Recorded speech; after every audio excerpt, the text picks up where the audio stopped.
daripada keadaan kesihatan kebanyakan masyarakat Malaysia yang semakin meruncing, termasuk peningkatan keruntuhan institusi keluarga dan pasangan, dua orang pakar dari bidang perubatan, Dr. Rini Tan Hui Jing dan Dr. Edward Chan, mengambil inisiatif membuka sebuah pusat kesejahteraan holistik iaitu Sanctuary Wellness. Kebanyakan services yang sedia ada, dia fokus pada memulihkan dari segi simptom, mengurangkan simptom.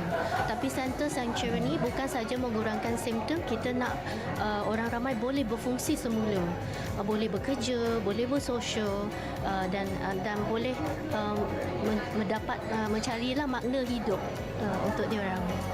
Sanctuary Wellness bukan sekadar pusat kesejahteraan, malah ia diwujudkan bagi membantu individu menguruskan tekanan, trauma, masalah kesihatan seksual dan penuaan. Menurut Dr. Edward, kaedah rawatan yang digunakan adalah secara kognitif bersama pelbagai jenis terapi lain, program dan pemulihan berpusatkan individu melalui persekitaran yang empati dan kondusif. Reverse and prevent, ini objektif Sanctuary.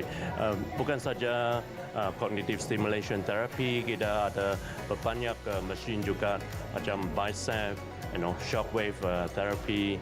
Ini semua ada evidence base yang physical dan mental. Shockwave, shockwave dari Germany, ini memang recommended dari Brian Johnson. Dia world famous untuk biohacking dan juga kita ada bicep yang dicipta dari ex-NASA scientist. Itu recharge kita punya mitochondria, kita punya powerhouse untuk kita punya cells, dan juga kita ada infrared photobiomodulation neurofeedback. Ini ada macam helmet, dan tadi kamu tengok boleh charge kita punya otak punya cells, otak di atas, otak di bawah juga, intranasal.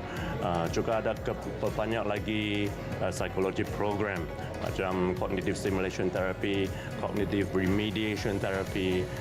Ini semua ada grup punya, macam orang kedua dia ada isolated, dia boleh bergaul lagi, berfungsi lagi. Semua ini adalah yang unik di Malaysia kita buat.